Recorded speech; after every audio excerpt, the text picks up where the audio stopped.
창세기 49장은 이제 야곱이 자신의 아들들에게 그들의 미래가 어떻게 될 것인지에 대한 소위 예언적 이야기를 하고 있는 내용들입니다.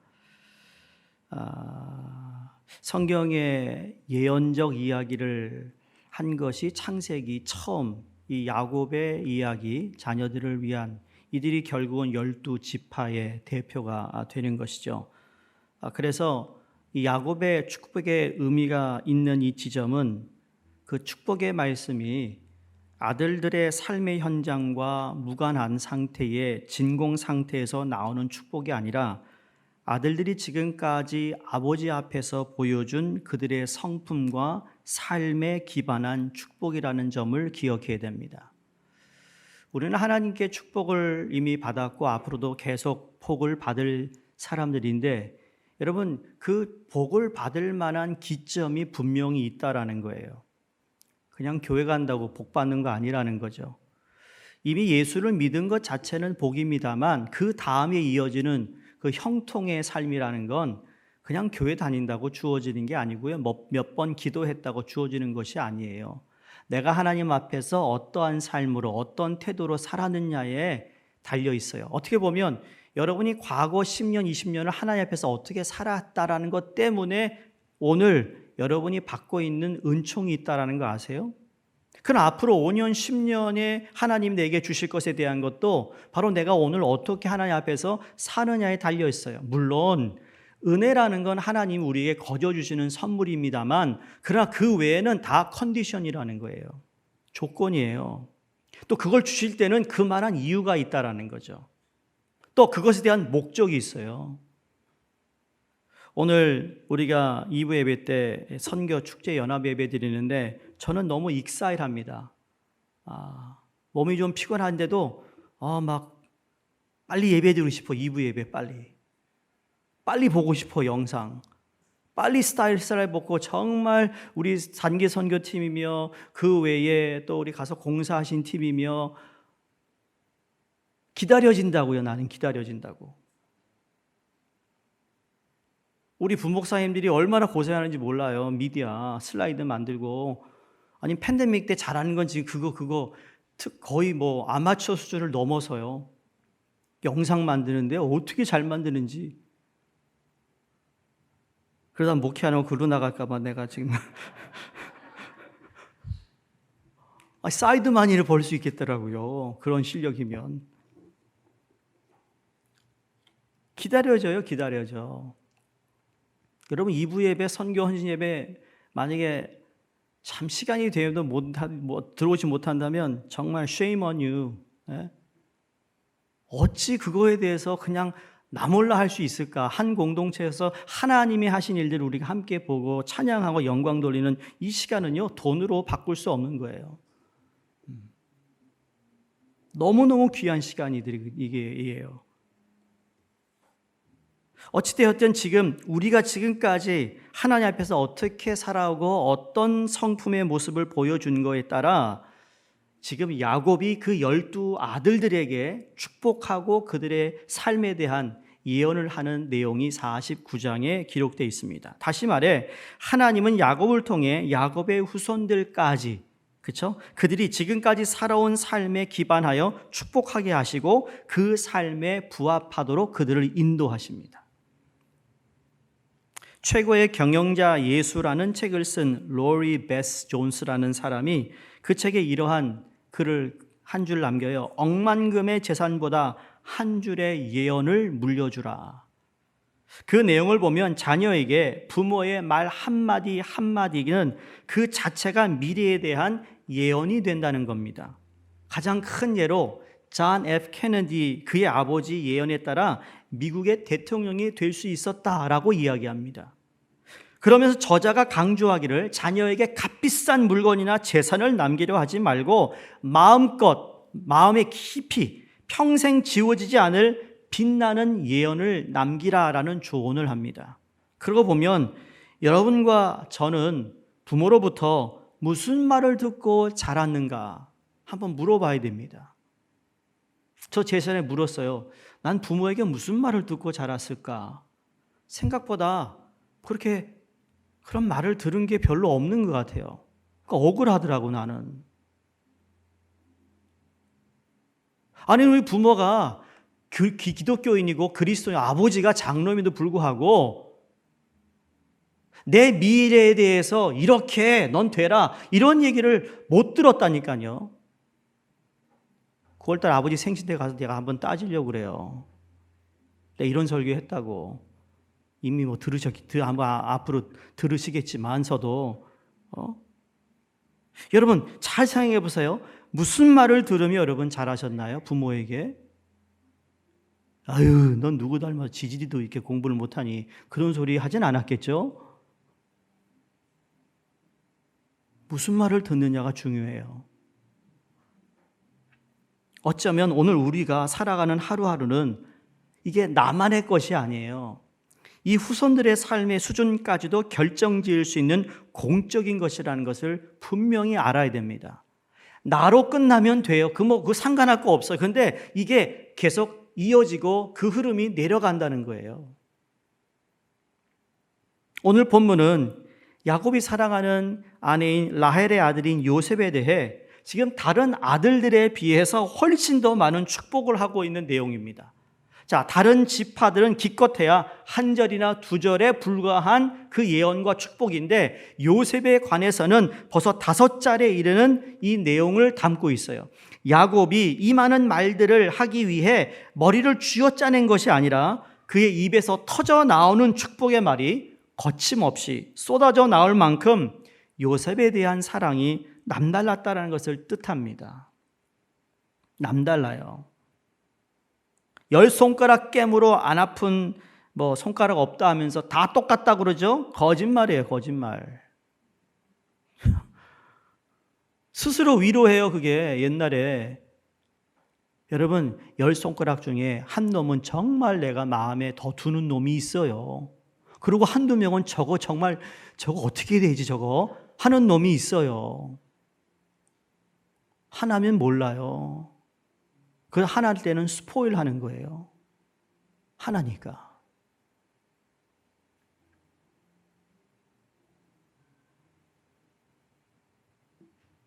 지금 야곱은 사사로운 정에 얽매인 것이 아니고요.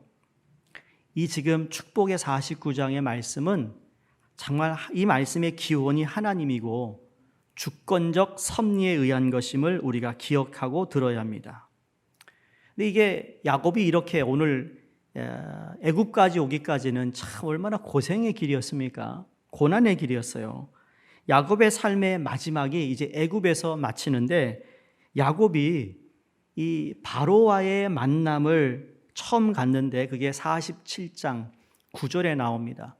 이 47장에 바로가 야곱을 보더니 이 바로가 한국 사람의 이 DNA가 있는지 당신 올해 몇 살이요? 나이를 묻더라는 겁니다. 나이를 물어요. 그런데 야곱의 답이 뭐냐면 내가 지금까지 고생했는데 고생의 길인데 130년 고생했다고 이야기합니다. 그게 창세기 47장 9절에 나와요. 야곱이 바로에게 아뢰되 내 나그네 길의 세월이 130년이다. 내 나이가 얼마 못 되니 우리 조상의 나그네 길의 연조에 미치지 못하나 험악한 세월을 보냈었나이다. 영어 성경에 difficulty라고 얘기합니다. 그 대목을 보면 야곱의 인생 전체가 참 고난 또는 고통이었구나라는 것을 알 수 있습니다. 여기서 중요한 것은 여러분과 저도 우리가 살아온 길을 아마 돌아보면서 하나님이 우리와 함께 하시고 역사하셨는지 아니면 그 역사에 내가 어떤 삶을 살았는지 생각해 볼 필요가 있다라는 겁니다. 왜 언젠가는 짧게라도 내가 내 인생을 어떻게 살았는가를 평가할 때가 오기 때문입니다.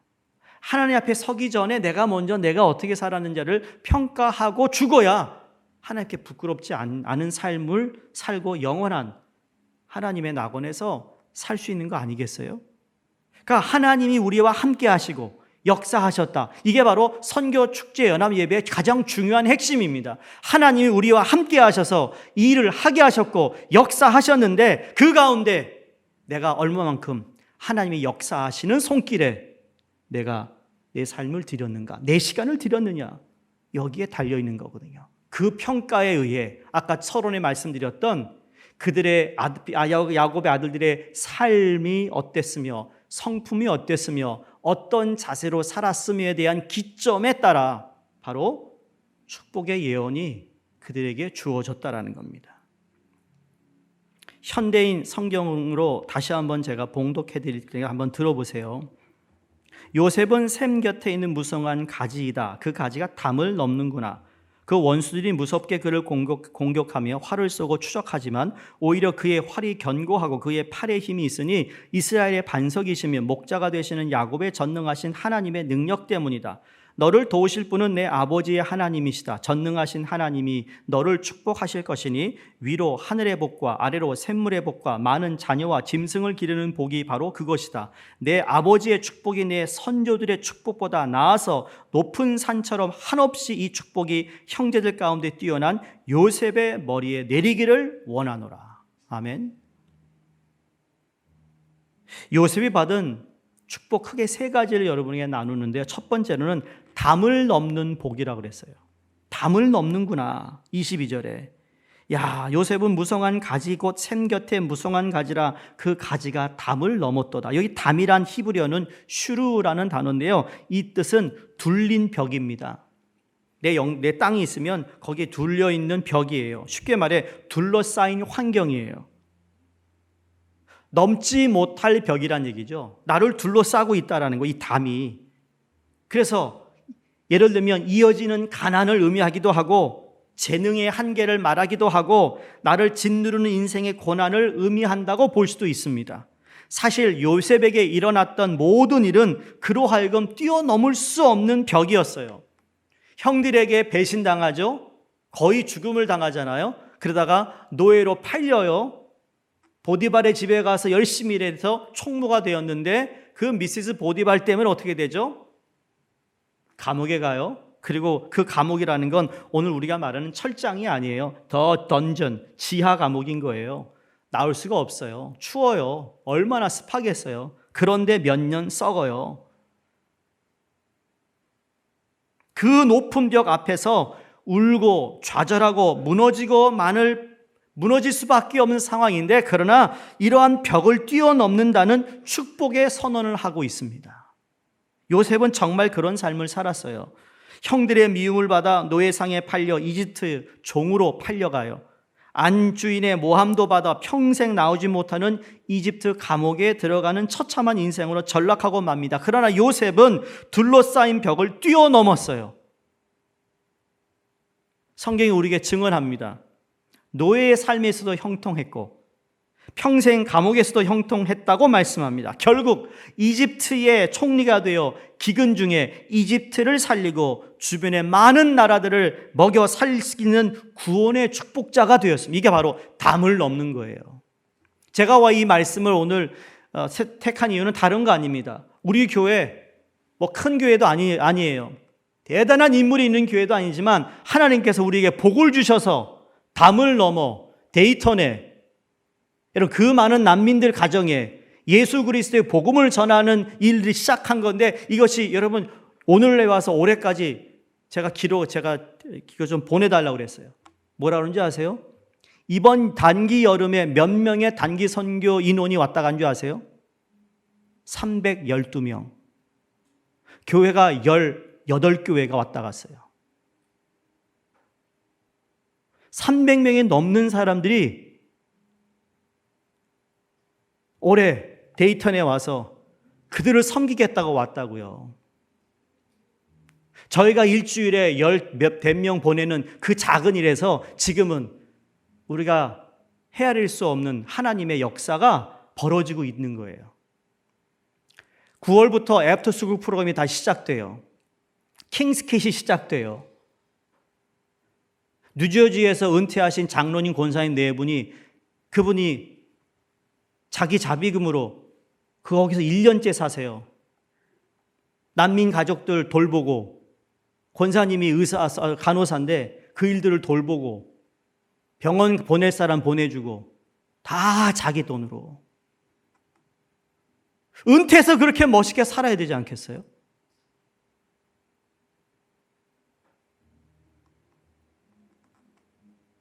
그분이 우리 교회를 얼마나 좋아하는지 몰라요. 수종교회.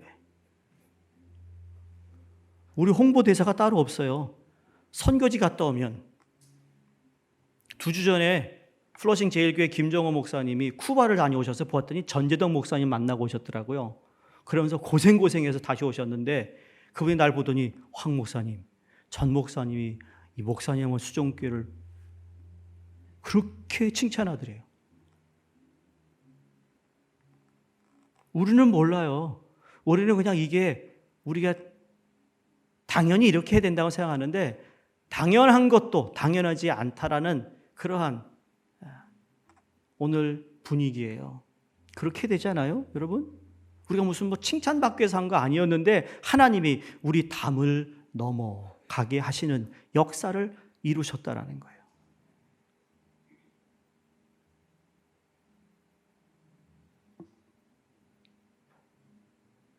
여기서 중요한 것은 요셉이 총리가 되었다는 것이 성경의 핵심이 아니고요. 총리가 되어서 그 나라를 살리고 본국의 가족을 먹이고 주변의 나라들 그리고 기근 중에 살려냈다는 것이 요셉을 향한 하나님의 뭐였죠? 꿈이었던 것이에요. 그래서 요셉의 꿈이 귀한 거예요. 요셉이 무슨 꿈을 꿨죠? 하나님 주신 꿈을 꾸었는데 그것 때문에 형들에게 미움을 받고 팔려가고 고생하고 그리고 애굽의 총리가 되어서 그 담을 넘는 놀라운 일을 하는 거예요. 팔레스티나 이스라엘에서는 자기 담을 넘어가서 나무가 넘어서 만약에 포도나무가 담을 넘어 옆집에 가잖아요. 그럼 그거를 옆집 사람이 다 먹어도 손해배상 청구할 수가 없대요. 그 사람 거래요. 이게 축복의 삶인 줄로 믿습니다. 내가 번 거 가지고 정말 다른 사람 정말 누구를 그것도 특별히 예수 그리스도의 이름으로 하는 모든 일들은 바로 이 요셉에게 허락한 주님의 축복이 얼마나 보람 있겠어요. 하나님이 야 내가 너에게 이렇게 부어줬더니 네가 더 멋있게 쓰는구나. 꼭 그렇게 되시기 바랍니다. 오늘 성도님들 앞에 어떤 담이 놓여 있으세요? 답답함, 괴로움, 서러움의 벽 앞에서 망연자실, 무기력하게 넘어져 있으신가요? 저는 여러분에게 야곱이 요셉에게 한 이 축복이 임하기를 주의 이름으로 축원합니다. 그래서 이 무성한 가지 곧 샘 곁에 무성한 가지가 아주 중요한 겁니다.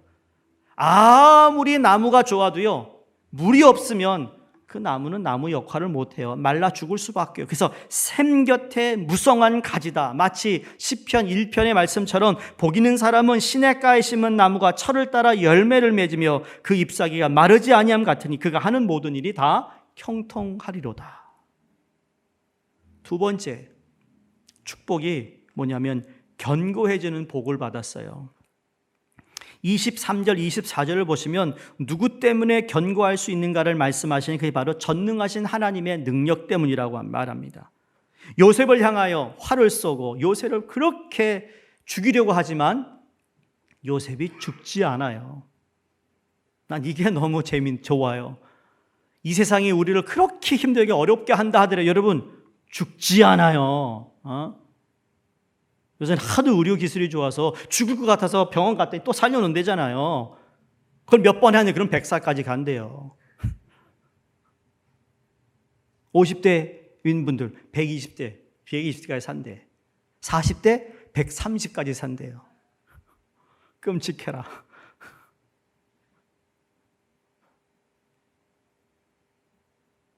그렇게 요셉을 밟아 없애려고 하는데요. 아니요. 견고해졌어요. 견고합니다. 누구 때문에? 전능하신 하나님의 손으로 꽉 요셉을 붙잡고 계세요. 이게 바로 하나님이 요셉과 함께함으로 요셉이 형통하게 되었다는 이 짧은 이 문구에 다 들어가 있는 거예요. 많은 사람들이 처음은 성공합니다. 2년, 3년, maybe 길면 10년. 그러나서는 무너지는 삶을 보게 됩니다. 모래 위에 집을 세우는 것처럼 화려한데 약해서 무너지는 것을 본다는 거죠. 부모는 성공했는데 자녀들이 다 무너지는 그러한 경우도 있습니다. 세상은 우리가 잘 되는 것을 바라지 않습니다. 축복하기보다는 질투하고 비교하고 마침내 적당히 딴지를 걸고 저주까지 하는 것을 보는데, 이 세상은 축복의 세상이 아닌 것이죠. 어떻게 해서든지 남 안 되는 것을 즐기고 무너지는 것을 바라는 세상이에요. 여러분, 사업하는 분 알 거 아니겠어요? 저희 교회에 뭔가를 좀 하고 싶어서 제가 어느 전문의를 만나서 좀 상담을 해봤더니, 목사님, 참 좋은 일인데 교회가 욕먹습니다. 교회가 욕먹을 겁니다. 왜냐하면 자기도 일을 하면서 경쟁하는 사람들이 자기를 막 모함하고 자기를 고발해가지고 그렇게 사업을 안 했는데 그렇게 사업했다고 고발해서 몇 번씩이나 제가 보험회사나 이런 거에 대해서 답을 해야 되고, 생각해보니까 그러면 안 되죠. 예수 그리스도의 이름에 욕을 먹으면 안 되죠. 그게 세상이에요. 자기가 더 많이 벌고 자기가 더 잘 돼야 되니까. 그런데 그러한 모든 일들을 돌파해내는 견고함이 있었던 사람이 요셉이고, 바로 그 견고함 뒤에는 하나님의 전능하신 손이 있었음을 믿는 것입니다. 세 번째, 요셉이 받은 복은 위로 하늘의 복과 아래의 깊은 샘의 복을 받았다 그랬어요. 이 말들이 얼마나 참 이 진주와 같은 말씀인지 몰라요. 하늘의 복이란 여러분 기적 같은 사건을 말합니다. 우리는 살면서 정말 기적이 필요합니다. 그렇죠? 여러분, 기적이 필요해요. 사람을 붙여주시는 복이 필요하죠. 기회를 주시는 복이 필요해요. 환경이 열리는 복이 있어야 돼요. 약도 의사도 그리고 선생님도 하나님께서 붙여주셔야 돼요. 근래에 우리 교회에서 암 수술 받은 분들 보세요. 암 발견하자마자 한 달 만에 수술 다 끝냈어요. 이게 가능한 일일까요? 돕는 자도 좋은 사람으로 다 하나님의 손길로 온다는 사실을 믿으셔야 합니다. 그 다음에 아래의 깊은 샘의 복은 우리의 노력의 열매를 의미합니다. 우리가 땅을 파는데 헛수고를 할 때가 많이 있잖아요. 사업을 시작하고 장사를 시작하고 자기 일들을 할 때에 샘이 터져야 하는 것입니다. 마실 물이 터져 나와야 돼요. 오래전에 제가 워러 닥터라는 한국 선교사님이 있어요. 그분은 세계를 다니면서 우물을 파주는 분이에요. 아주 키도 작고 땅땅하신 분이에요. 이분이 박사예요, 박사. 진짜 그 물에 대한 그 박사인데, 그분 모시고 도미니카 밭대에 가가지고 우리 우물을 파줬잖아요. 우물을 파는 그것도 아무나 하는 게 아니더라고요. 그냥 고여있는 물을 가져다가 마시니까 얼마나 그 사람들이 건강에 안 좋아요. 그래서 솔라팬을 가져가가지고 그래가지고 파이프 사다가 그거 연결해주고 물 터지는 거 보고 그러고 온 적이 있어요. 그럼 그 다음부터는 못했어요. 왜? 솔라패널을 가져가면 안 되는데 가져간 거였어요. 참 무식하면 용감하다고 잿불로 제가 솔라패널을 몇 개, 8개를 오다해서 간다 그러고 갔는데 잿불로 해서 박스로 된 이 펜을 못 간다는 거예요. 무슨 말이냐고. 내가 막 매니저 나오라고. 왜 못 가냐 그랬더니 이 박스로 된 건 커머셜 이런 용품이라서 안 된다는 거예요. 그래서 꼬리를 내리면서 당신 어느 나라 사람이냐고 그랬어요. 도미니카래요. 너 도미니카 밭대이 간다. 아니야 너? 밭대이 모르죠. 거기에 어린애들이 얼마나 많은 줄 알아? 걔네 물이 얼마나 나쁜지 알아? 걔들 깨끗한 물 마시게 하려고 솔라팬을 필요하고 전기 없어서 이거 안 보내주면 안 돼. 야, 하나님이 도우셔서 그대로 붙여줬어요. 근데 그게 끝난 게 아니에요. 기도 제목이요. 가면서 기도하는 겁니다. 무슨 기도일까요? 야, 세관을 통과해야 되는데 이거 어떻게 세관 통과하지? 다 보이잖아. 솔라 패널. 컬러로 박스가 돼 있는데. 근데요. 그런 것만 잘 집어내는 이 세관 사람들이 또 그건 안 보내. 큰 이민 가방만 보는 거예요. 가방이 많으니까. 그런 나라는 내려가지고 짐을 찾고 나가려면 엑스레이를 또 지나가야 돼요. 왜? 찾아서 걔들을 또 뭘 착취해야 되니까. 솔라 패널을 안 보내요. 그래서 팀 딱 라인업 빨리 뒤로. 그래서 들어갔던 거예요. 형, 지금 재미있게 얘기하죠. 그때는 야, 이거 안 되면 안 되는데 하나님이 도와주시는 거라고요. 선교지는요, 우리가 계획한 대로 다 되지 않아요. 그때 하나님을 의지하게 하시는데 바로 하나님이 이 물이 터져 나오는 일을 해야 되니까. 그런데 이 터져 나오는 것은 그럼 우리가 하고 싶어서 하는 게 아니에요. 내가 그렇게 계획하고 이렇게 됐다면 야, 하나님의 도움이구나. 하나님이 나를 이렇게 은혜를 주시는구나. 그리고 감사할 줄 알아야 되는 거예요. 그리고 그 감사를 나 혼자 먹으면 안 돼요. 누군가에게 베네핏이 가야 되는 거죠. 그래서 요셉이 축복을 받은 목적이 뭐냐? 오늘 본문의 가장 중요한 핵심은 나눔의 사명이 있었습니다. 이게 미션인 거예요. 요셉의 미션은 나눔의 사명이 그에게 있었어요. 되게 많은 사람들은 여기까지 관심이 있습니다. 어디죠? 축복받았다, 성공했다. 세상 사람들은 그렇게 이야기를 끝낼 수 있지만 우리 성도들은 그렇지 않습니다. 사실은 그 다음이 더 중요한 거예요. 하나님은 더 높은 차원의 축복으로 우리를 이끄시는데 하나님은 성도 한 사람 한 사람을 택하시고 부르시고 복 주실 때 분명한 뜻과 목적을 갖고 계세요. 여러분 사업이 지금 코로나 이후로 잘 되고 있어요. 정말 불평 없이 뭔가 흘러가고 잘 흘러가고 있다면 여러분 그때 더 잘해야 된다는 얘기예요.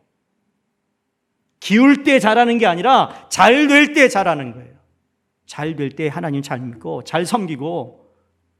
그게 언제까지 간다고 생각하세요? 하나님의 은혜가 아직 나와 함께 할 때 우리가 일 정신을 차리고 깨어 있어야지.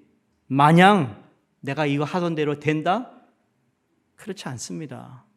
그 다음, the next가 무엇인가? 그 다음을 위해 주님이 우리를 붙드시고 이렇게 축복하시고 인도하시는 하나님이에요. 요셉에게도 마찬가지예요. 요셉을 축복하신 목적이 있다니까요. 그 목적이 바로 나눔의 사명을 감당하라는 겁니다. 22절에 요셉은 무성한 가지 곧 샘 곁에 무성한 가지라 그 가지가 담을 넘었도다. 가지가 얼마나 무성한지 담을 넘었어요. 무슨 말일까요? 그 축복이 차고 넘쳐 다른 사람들에게까지 미쳤다.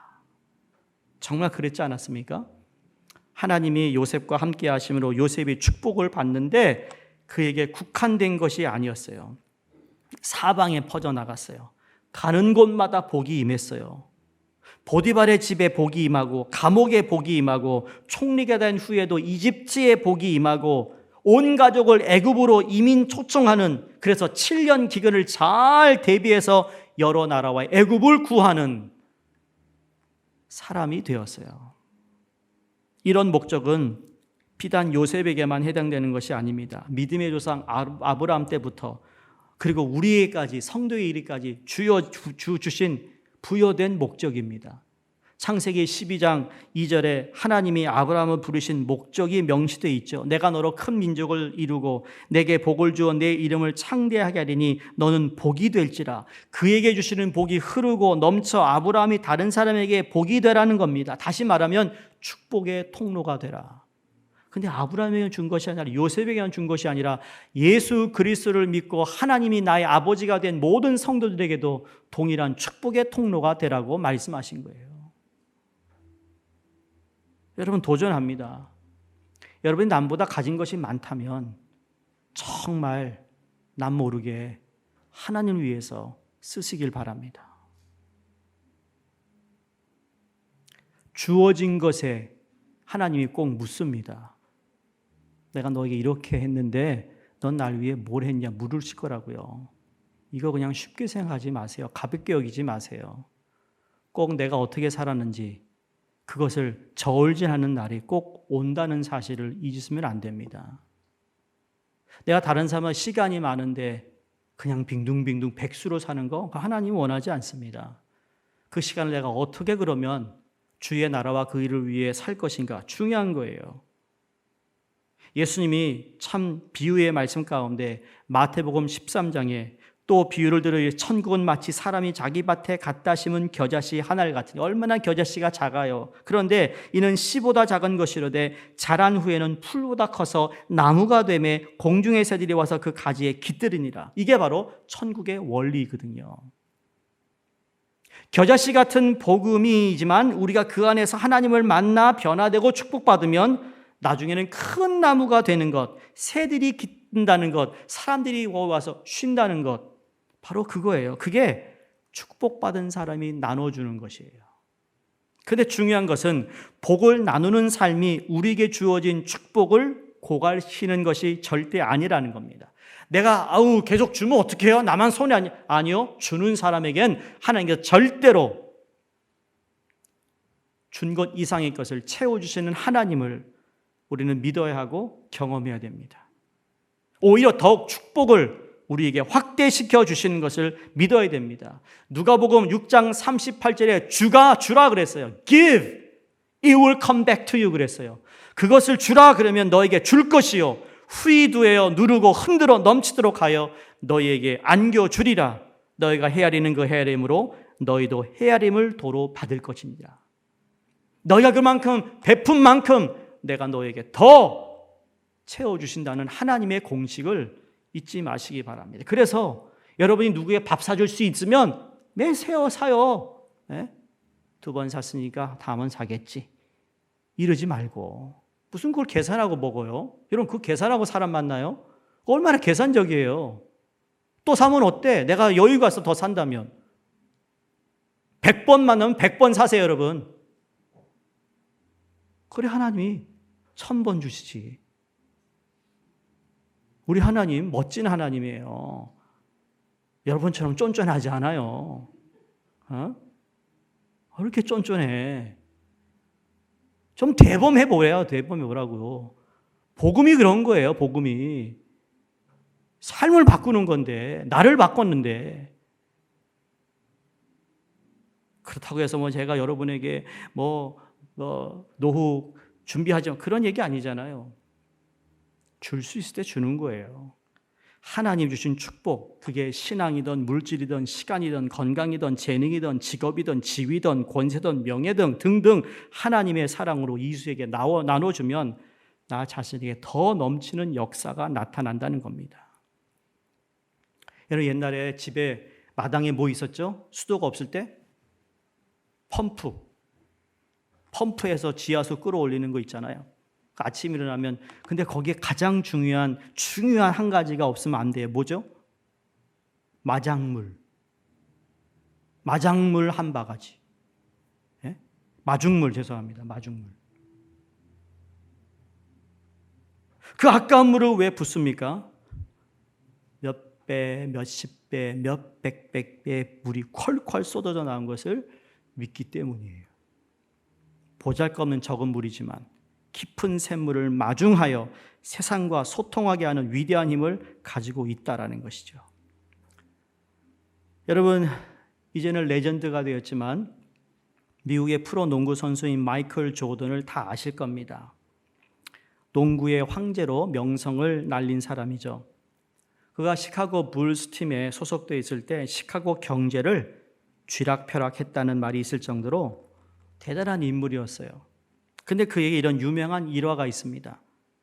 가난한 무명 시절 이제 시카고 불스의 NBA에 입단을 위해 가는데 비행기 삭시 없어가지고 표를 살 돈이 없어서 그렇게 사람들에게 친절히 겨우겨우 빌려서 비행기를 탔대요. 근데 막상 오헤어 시카고 공항에 내렸는데 택시 탈 돈이 없는 거예요. 택시 기사들을 붙잡고 기사에게 사정했대요. 내가 성공하면 꼭 갚을 테니까 나 좀 태워달라고. 택시 기사들 뭐라 그럴까요? 미쳤나? You crazy? 다 거절하대요. 한참 후 한 택시 기사가 쾌히 승낙을 했다는 겁니다. 기사가 이 사람 이름이 조지라는 사람인데 이 사람이 이제 마이클 조던을 불스 스테디움에 딱 오피스에 데려주고 나서는 그러더래요. 그래요. 나 꼭 기억하세요. 좋은 경기나 보여주길 바랍니다. 내가 첫 번째 당신 팬이 될 테니까. 그리고 가버렸대요.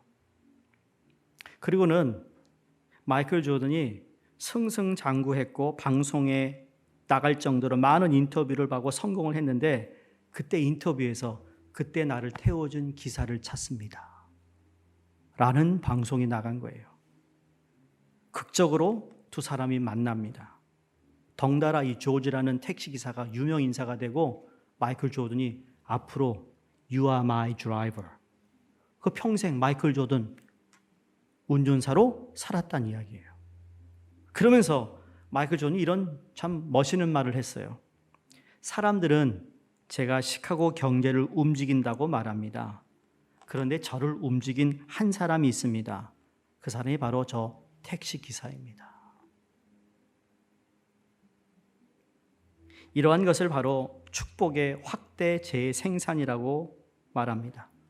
축복받고 하나님의 영광을 위해, 복음을 위해, 이웃을 위해, 섬김을 위해 사용하면 더욱 넘치는 축복의 역사가 나에게 이 세상에 확장되어 간다는 사실입니다. 여러분, 작은 헌신이 큰 역사를 이루어갑니다. 요셉이 노예로 팔려가는데 무슨 일을 할 수 있었겠어요? 감옥에서 무슨 큰 일을 할 수 있었겠어요?